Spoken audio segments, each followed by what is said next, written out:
ہماری value system اپنی زمین کی اتھا گہرائیوں میں جا چکا ہے، اس لیے اس سے کسی قسم کی توقع فوری طور پر کئی نئے صوبے بنا لیں، لوکل گورنمنٹ لے آئیں، کوئی چانس بہتری کا نہیں ہے.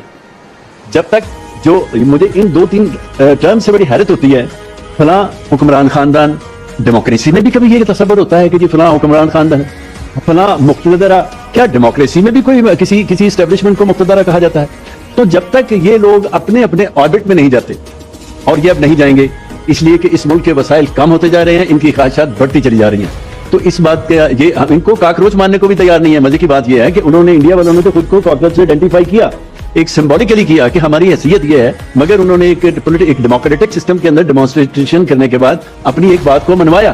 یہاں تو آزادی سے سوچنے کی اجازت نہیں ہے. حالانکہ آپ کسی سے شیئر نہیں کر رہے، آپ کو سوچنے کی اجازت نہیں ہے، آپ کو کسی سے شیئر کرنے کی اجازت نہیں ہے. جس ملک میں آزادی سے سوچنے کی اجازت نہ ہو، جس ملک میں آزادی سے بات کرنے کی اجازت نہ ہو، وہ ملک کسی قیمت پہ ترقی نہیں کر سکتا. یہ آفاقی اصول ہیں. آپ دنیا بھر کے جو ملک ہیں، جس ملک نے ترقی کی ہے، اگر انہوں نے کسی اصول کو پر آدھارت ہو کر ترقی کی ہے تو ہمیں بھی اسی پر جانا پڑے گا. ہمارا کوئی علیحدہ سے خطہ، اگر ہم یہ سمجھتے ہیں کہ ہم کسی کے کہنے پر، یہ کیا اسمبلیاں 15 دنوں میں 5 دنوں میں اتنی بڑی امینڈمنٹس ہوتی ہیں؟ کیا وزیر قانون کو بھی نہیں پتا ہونا چاہیے کہ کیا امینڈمنٹ انٹروڈیوس ہو رہی ہے؟ کیا پاکستان کی عدلیہ جو ہے وہ اس کو اس حد تک سبجوگیٹ ہونا چاہیے تھا؟ کیا پنجاب کے اندر ہر روز ہاف فرائی اور فل فرائی کی جو ٹرم چل رہی ہے وہ ہزاروں لوگ قتل ہو گئے؟ یہ گڈ گورننس ہے؟ یہ کیا ہو رہا ہے اس ملک کے ساتھ؟ کیا آپ سمجھتے ہیں کہ اس طرح سے آپ بہت دیر وقت گزار لیں گے؟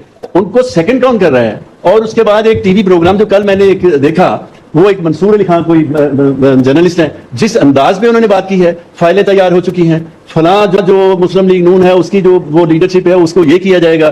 کیا ہو رہا ہے؟ یہ کیا کر رہے ہیں آپ؟ یہ آپ کا اختیار ہے، یہ آپ کے کہنے پہ صوبے بننے چاہیے.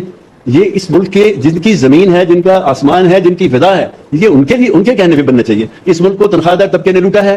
اس ملک کو تنخواہ دار طبقے نے خود کو مالک سمجھ کر، وہ خواہ ججز ہوں، خواہ بیوروکریٹس ہوں، خواہ فوجی ہوں، انہوں نے تباہ کیا ہے، اور وہ اپنی ڈگر پر پوری قوت سے جا رہے ہیں. سن لیا آپ نے. میں اس پر کوئی تبصرہ نہیں کروں.